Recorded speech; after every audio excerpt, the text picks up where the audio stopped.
Recipe के साथ आई हूँ जिसका नाम है मटका गोश्त। ठीक है, और ये बन सकता है सिर्फ मटन के साथ या बीफ के साथ। तो इसके लिए मैंने आज सिर्फ लिया है 1 किलो मटन। और इसके लिए ये वाली हांडी इस तरह की मिट्टी की इस्तेमाल होगी, ये इस तरह देख लें।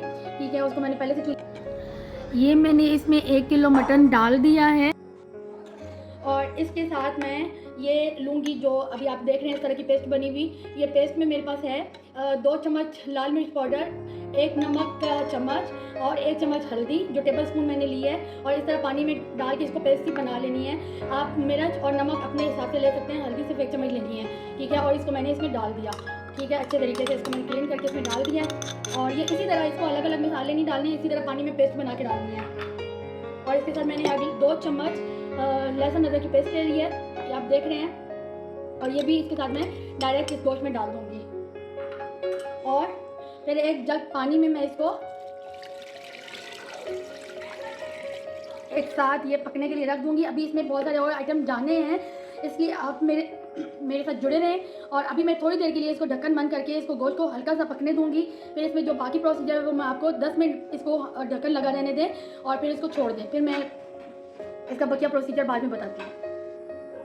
अच्छा जी, मैंने ये आप देख सकते हैं, इसको मैंने तकरीबन 10 से 15 मिनट के लिए एक जग पानी में मैंने पकने के लिए रख दिया था और इसको साथ हिला के मैंने ढक्कन दे के इसको छोड़ दिया था हल्की आंच पे। तो क्योंकि ये मटन है, ये आराम से थोड़ी देर लगाता है गलने में। अभी इसमें मैं जो नेक्स्ट इंग्रेडिएंट डालूँगी उसका मैं आपको बताती हूँ।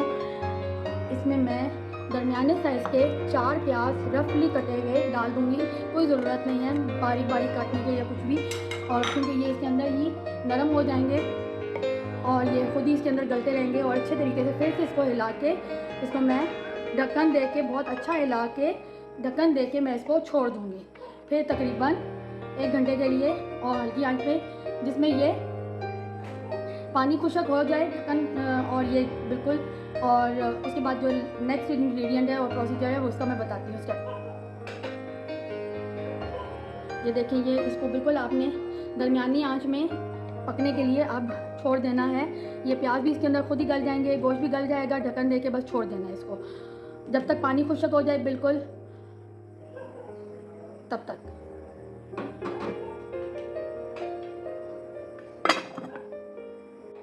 अच्छा जी, अब इसका पानी खुशक हो चुका है और अब इसमें हम डाल रहे हैं 1.5 कप इसमें मैं ऑयल डाल रही हूँ। इसमें ऑयल थोड़ा ज़्यादा डलता है। और अब इसकी जो है ना भुनाई शुरू हो जाएगी, क्योंकि गोश्त भी गल चुका है और प्याज भी इसके साथ मैश करने हैं। तो साथ साथ हम लोग इसकी भुनाई करते हैं, साथ साथ मैं आपको दिखाती हूँ। ये देखें, इसकी भुनाई शुरू हो चुकी है, साथ ही इसके जो प्याज खिले खिले से थे वो अब उनकी भुनाई होगी।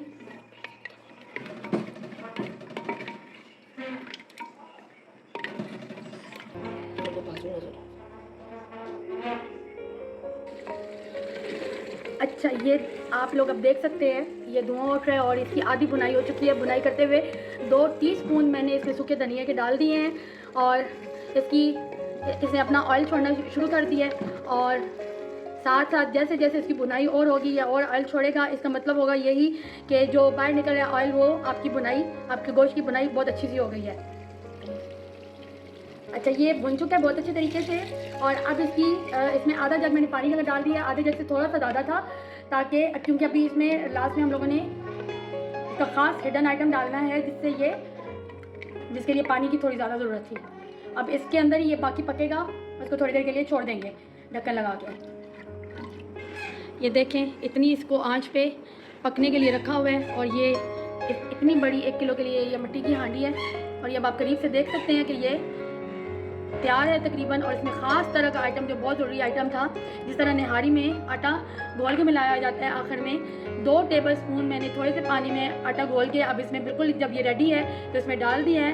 इसका यही लास्ट का बहुत ज़रूरी ट्रिक है कि 2 टेबल स्पून आटा घोल के एक कटोरी में इसमें डाल दिया है। ये लास्ट में बिल्कुल करना है। और इसको अब धुंगार रह गया, धुंगार लगाना है, वो भी मैं आपको दिखाती हूँ कि इसका धुंगार भी थोड़ा सा अलग तरह से है। अच्छा, जो अब इसके साथ में एक चीज़ आपको और दिखा रही हूँ, ये आप चम्मच देख रहे हैं, एक चूल्हे पे पड़ी हुई है। एक पुरानी सी चम्मच लेके कोई भी किसी भी तरह की इसको जो हम लोग गरम मसाला हंडिया का, कोई भी किसी भी किस्म का हंडिया का गरम मसाला बनाते हैं, उसको इसके ऊपर मैं रखूँगी। ये जब अच्छे तरीके से हीट हो जाएगी, इसको बहुत एहतियात से चम्मच को किसी कपड़े की मदद से उठा के और गरम मसाला इसमें डाल के उसकी खुशबू उठेगी और ये चम्मच डायरेक्ट हांडी में डल जाएगी। ये गरम मसाला चम्मच के ऊपर डाला, धुआं निकला और बहुत अच्छी सी खुशबू आ रही है। अब ये इसके अंदर चला गया और ये देख सकते हैं इसकी आवाज़ भी आ रही है तितर की। और ये बिल्कुल अब हांडी हमारी तैयार है। अच्छा, मैं एक बार फिर आपको ढक्कन उठा के दिखा रही हूँ कि नीचे से अब चूल्हा बंद है। ये आप खुद ही इसके अंदर, क्योंकि ये मिट्टी की हांडी है, ये थोड़ी देर इसके अंदर कुक हो। अच्छा, मैंने अब ये आपको थोड़ी देर दिखाने के लिए कि ये काफ़ी देर अब ये पकता रहेगा, खुद ही इसका नीचे से चूल्हा बंद है और ये देख लें ये खुद ही कुक हो रहा है, काफ़ी देर तक ये कुक होता रहेगा।